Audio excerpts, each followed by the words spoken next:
Good evening, ladies and gentlemen. Welcome to a new episode of Flesh Wound Farce. This is the world's first and only combination trivia host and professional wrestling announcer of Chilean descent that currently resides in Southern California, Ozzy V. And with me, as always, on this program, first in the Northern California Bay Area, world's famous juggler Greg Larson. How you doing, Greg? I'm great, man. I just found out not too long ago that the drummer, Mike Portnoy, is rejoining Dream Theater, and life is good.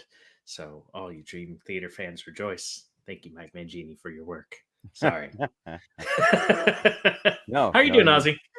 Well, we'll get to that in a second. Also, Uh-oh. with his Flesh Wound producer, Todd, chilling, probably doing some producer work at this time, I presume. Good evening, and yes, we are. The thumbs up confirms that. Okay, I'm going to explain what happened. So we're recording this episode on October 27th to be aired on October 30th. We're going to be reviewing Slotherhouse, which was released earlier this year. But before we get there, I just needed to share a story that practically proves I'm on some sort of, we're all in on some sort of TV show simulation. I'm getting ready for trivia last night. That was going to be at the Honey Pot Meadery. Still was. It was a little bit delayed. I'll explain why shortly. Getting ready. And I stepped on a nail barefoot. And it wasn't like any nail. It was one of these nails that was like that holds fabric together on an armoire or something like that. And somehow it came undone. And I stepped on top of it. And I felt like Daniel Stern, Marv from Home Alone.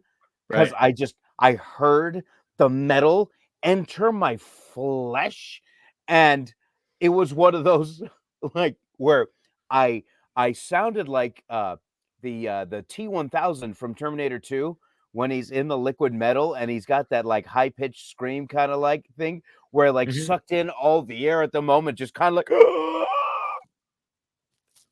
my girlfriend's looking at me like, what's wrong? And I like look, I pull up my foot and then I pull out the nail and I think I could just pull it out. It's fine. No, it's a little bit, the nail was in there. Like I had to pull it out and it was like, there's a couple of seconds that as the motion, me pulling out, there's nails still in there. Right. And then so I'm cleaning this, put a Band-Aid on it. And she's like, have you had a tetanus shot in the last 10 years? I was like, well, let me look for a 24-hour pharmacy as I'm getting ready for trivia. Come on, give me a break. And then I scheduled an appointment for 10:30, which is fine because trivia was ending at 9:30. But still, I had to walk around with that thing and host trivia. Give me a break, man. I got a question for you, Yes. Ozzy. Yes. What hurts more, that or your fantasy football record this season? See, hold on a second. This is why I specifically am holding this in my hand to bring. I'm using this like Merlin would use an orb or crystals or something like that. Yeah. I am summoning the powers of the fantasy football gods to bestow upon me my championship powers that I have not been lacking, or rather that I have been lacking this year compared to the past 2 years. And just like last year, the second half, I caught fire and ended up winning the whole thing. I'm going to do the whole thing again. And I'm calling it to happen by me holding this championship that I will refuse to lose. All right, now we are reviewing. Get back into the actual reason of the program. Thanks to our Patreon subscribers for voting on the film that we are reviewing and discussing today. That was Slotherhouse, released on August 30th to 2023, earlier this year. Todd, do you have a trailer available? I do. Fantastic. Could you please roll it?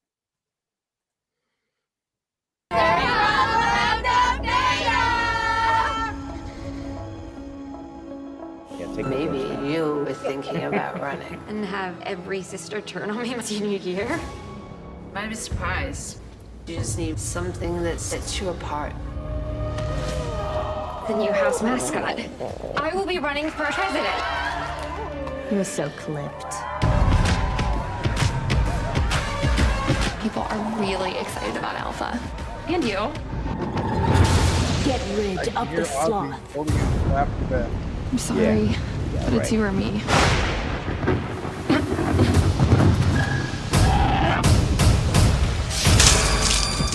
People are just disappearing.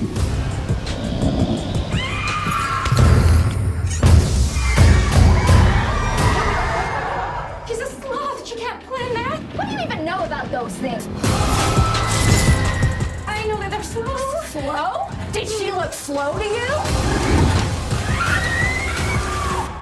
see the look in her eye? She's like a cute Chucky.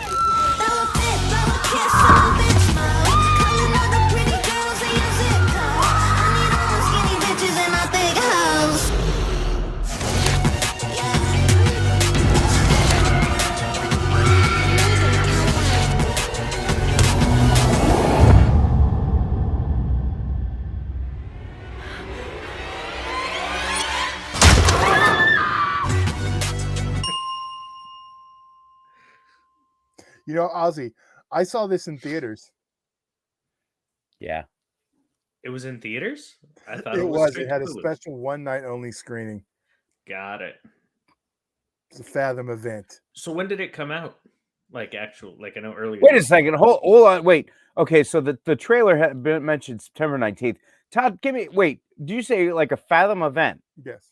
So that means you were unable to use one of your free AMC A-list reservations on this film. You had to pay for this. Things I do for the show. Oh my God. Okay. All right. Well, that was let's get onto well, this. We'll start discussing. Real quick, I do want to say, Yes. this is the one that won the vote. Not the one I would have picked. Shockingly enough, not the one Dan was pulling for either. Really? Yeah. Which is actually the one I think you will like if you give it a shot. Okay. Well, maybe we'll revisit that next year.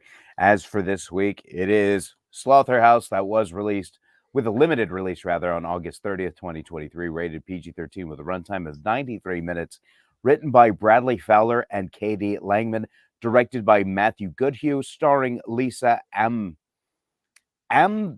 I'll get back to that. Sidney Craven, Andrew Horton, and Lisa Ambalavanar. Lisa Ambalavanar, starring in this movie, Slotherhouse. All right, so initial thoughts on this. This was the one that won the Patreon vote. Thank you for all the Patreon subscribers for voting on this. I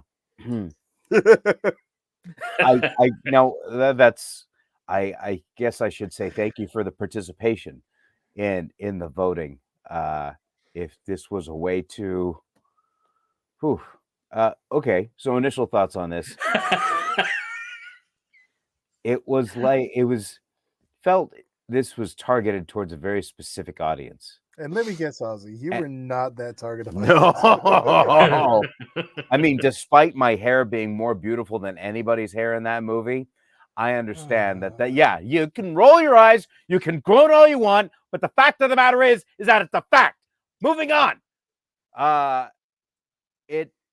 There was a lot of it felt like sort of like a TikTok video in the sense where there's a lot of flashy stuff on the screen to keep people entertained almost. And while the premise itself was funny, there wasn't a lot of humorous moments, I guess, or and again, I'm not the target audience, but Greg, I'd like to hear some of your opinions. So, yeah, this one, it's funny that this came up because we were perusing through Hulu the other day, and we saw it, and I was like, oh, interesting, like this might be something fun to see. And so it was something we saw. I do have to say the first half of the movie, so like I said, I was watching it on Hulu, and I have the kind where you have commercials, right?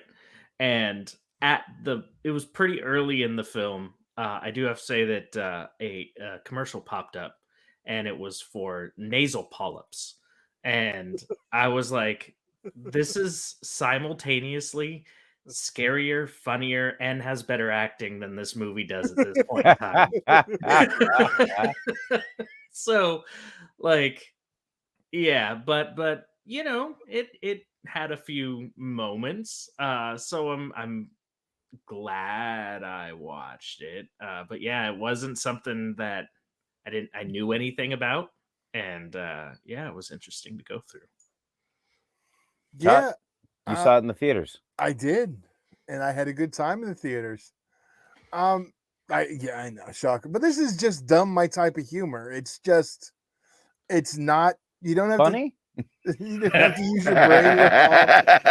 No, but like I'll get into that in the favorite moments. But yeah, And I can- it is dumb. I have no argument about this. We watch a lot of what you call meme movies on the other show, where it's like a funny idea and there's nothing to it. Mhm, This is mhm. definitely a meme movie, but there's at least thought to it. Like sometimes it'll literally be the name, and that's the only.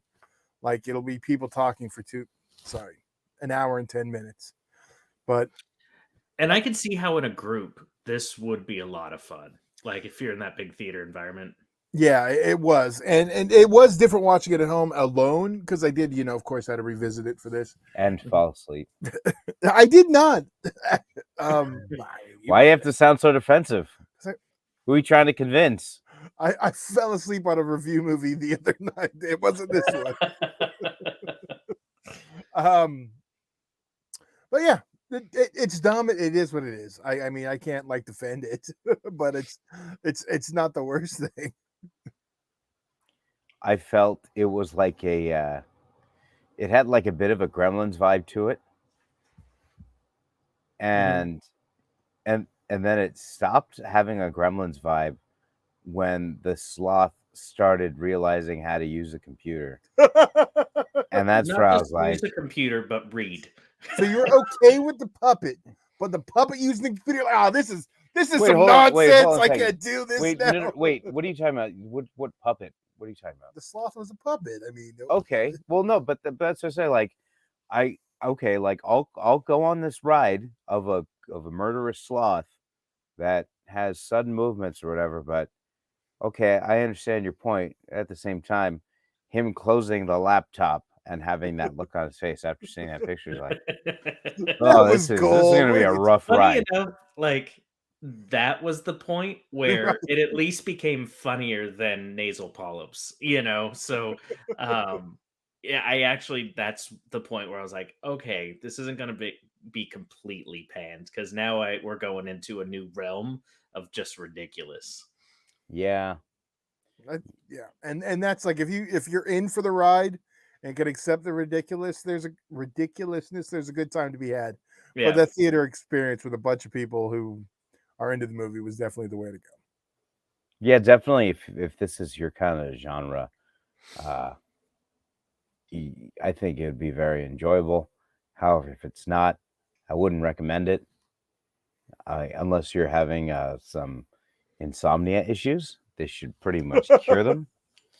Uh, but going into reviewing it, like I said though, if I can imagine if you're somebody like Todd who likes, Dumb. this kind of stuff. I didn't say dumb, it's just, this particular type of horror comedy that's it's not exactly a comedy in the sense where like it's a gag, Right. or it's like constant jokes. It's the story and the premise itself is outlandish enough Yes. to be Mhm. considered a comedy. And there were some moments that I laughed. And speaking of those moments, uh, it was unfortunately a joke that happened, and I felt was kind of overkilled. But when it first happened, it was the only thing that made me laugh in the movie. That was the first selfie that was taken by the Mhm. sloth. That was a moment where I was like, okay, I'll forget the fact that a sloth shouldn't be able to use a phone, but that selfie is funny. But then it was Yeah. overkilled, and then It's it kind of the joke. it's funny because in that moment, Ozzy was like, "All right, we're good as long as this guy doesn't use a computer, we're fine." No, what I was saying is that it gave me a Gremlins vibe until that moment. Oh, okay. That's all. That's Hmm. when I started to doze. But I did go back to make sure I didn't miss anything. I kind of wish I did. But I'm See, glad I didn't miss that moment of the first selfie. I'm sorry, Todd. Go ahead. I know. I continue. Okay. Well, I was talking about my favorite moment. I'm pretty much finished. Todd, did you want to share your favorite moment? No, but yeah. You brought up the selfie overkill. I think that's my favorite bit. That was the montage of all the selfies of all the stuff, and like Mhm. even just some of the text on the screen that they just pop up real quick. Like I was able to pause this time in the theater, I couldn't. So there's just things throughout. But yeah, the montage is my favorite, like of the photos. So it didn't. I didn't think it was overused because that's just the way kids are now. I don't know. A particular audience, you Yeah. would agree. Oh yeah, There absolutely. you go. Okay.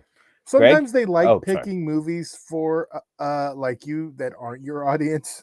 Okay, well, I understand, but I'm only trying to, relay my experience watching this film. Greg? So funny enough, my favorite moment was that laptop scene. So because at that point it was like the movie was like, okay, I'm not interested. I'm not interested. Okay, that's a like stupid dodgeball scene because who uses dodgeballs that size? And like then the well, maybe the laptop happened beforehand, but at that point I was like, okay, now we're in the driver's seat, which I mean, another scene. But yeah, like now we're in the driver's seat for this film of going to ridiculous levels. I was like, okay, this has some redeeming qualities. So yeah, that was fun. Yeah.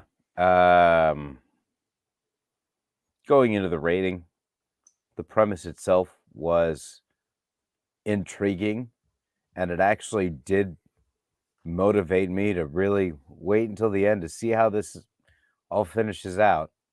But it's not something I'm gonna revisit. I'm gonna put it at a 2 for me. But if you like that kind of movie, and that's the kind of movie you like, probably gonna be closer to 3, 3.5, I'm guessing. Greg? Yeah, sorry to say fetch is still not going to happen. And this is gonna also get a 2 from me. It was if more of it were like the last half of the film, I think I would have enjoyed it a little bit more because like they really embraced the ridiculous at that point. And So that you was wanted it fun. even more ridiculous. Yeah, Okay, I I get that. I could have yeah. taken some more too. Yeah. So and it's just because the first half was so boring without that, you know. If the whole thing was even at that same level, where they, you jumped into that quicker, not necessarily with the sloth, but like just anything, think it would have set the tone a little bit better. Because it definitely didn't have any horror feel to it. So yeah, I'm gonna stick with the 2. It's actually listed on Hulu as comedy drama. So Interesting. um um I think I'm lower than last time, but I still did have a good time with it. I'm gonna give it a 3. That's fair. I think on my original rating was 3.5, but it definitely dropped some. So it Like may I drop more. like I said, if this is your kind of movie, you'd probably give it a 3, 3.5, and Todd's original rating was 3.5, and it went down after the second viewing, so let that be indicative of something. Probably Yeah. not a lot of rewatch value, unless this could be, I can imagine the kind of movie that you could have on in the background while you might be like playing a board game or something, or like it's can't remember which horror comedy we talked about last year, but there's one in specific where it could be a Halloween party and you could put on the second half of this movie on repeat and it'd be totally fine. Yeah. Mm-hmm. Yeah, definitely. It's definitely something you can throw on and not pay attention to during the season. Yeah, I have no yeah. It's not something you have to pay attention to at all. You can be on your phone 90% of this movie. Right. And not something you have to watch again.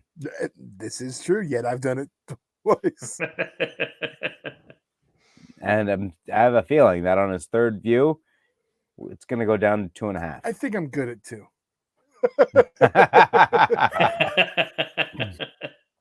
We'll keep the memory where it's at the 3. There you go. Okay. All right. We'll let that be the door closing on that one. Ladies and gentlemen, that was a review of the Patreon voted Slotherhouse. And if you're curious, you can go on patreon.com, join Flesh Wound Features at just as little as $1 per month, and you'll be able to vote on movies that we will review and discuss like we just did tonight. We'll be back next week with a brand new episode, so be sure to tune in Greg or Todd, do you have anything else before we head out for the evening? I should. Yes, it is Hallows Eve. This is part of a big lineup tonight. Before us, you just saw our finale of Slashtober, which also was voted on by the Patreons. And coming up after this, we have our Squared Circle Society Halloween in Hell 4 results review. And then the big one for the evening at 7 Pacific, 10 Eastern, we are going to watch 90s Halloween commercials together. So, Oh, wow. so Okay, so Squared Circle Society has Halloween in Hell? 4. Halloween, is that like watching a bunch of Young Bucks matches? No, it's XPW's Ooh. Halloween in Hell 4. But yes. Okay, well, also, ladies and gentlemen, despite it being Halloween tomorrow, I'll still be hosting trivia at the brewery in Placentia beginning at 7 o'clock. I'm not going to be giving away, or rather, I'm not going to be dressing up in any costumes because every day I dress up as a hopeful Raider fan. So I think that covers me the entire season. Oh, yeah. And it's a pretty intricate costume because it's definitely requires some fantasy thought to it. And speaking of fantasy football, I am holding this trophy right now. And if you are watching this and are interested, I needed Brees Hall and Jamar Chase to do a lot of things. So if they did a lot of things, I'm going to be very happy. But if they didn't, well, we'll cross that bridge when we get to it. But to finish that off, Wednesdays in Los Alamitos at Griffin's Grill beginning at 7:30. Thursdays at the Honey Pot Meadery in Anaheim beginning at 7:30. And if you are in the Lake Forest area, every Monday at 6:30 at the Rush Bar and Grill. All right, now if you guys don't have anything else, that'll do it. Oh, I do have to say, like, yeah. we have a treat, and those of you watching this show on YouTube, you are blessed to see the ninth wonder of the world today, the backside of Totter. No. Ouch. No. That is The Disney side couldn't Yeah, help it. I had to. I'm sorry. that is rough. Like, you should definitely get some lubricant for that one because that hurt. Good night, everybody. That is world famous juggler Greg Larson and Fleshman producer Todd. I'm Ozzy V, and we'll see you next week right here on a new episode of Flesh Wound Farce.